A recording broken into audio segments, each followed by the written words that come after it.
তো বন্ধুরা এখানে দেখো এই ছেলেটা একটা মূর্তি তৈরি করে, মানে শিব ঠাকুরের মূর্তি। তো দেখতে পাচ্ছ তার কাজ চলছে এখানটা। তো দেখো কিভাবে তৈরি করে, তোমার দেখো অসাধারণ কিন্তু তোমার দেখতে।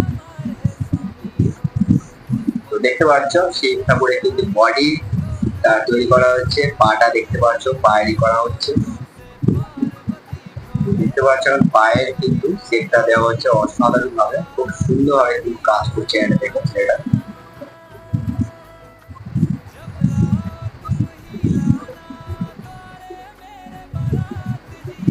তো দেখতে পাচ্ছ কিন্তু বেশ সুন্দর ভাবে কাজ করছে এই ছেলেটা এখানটা।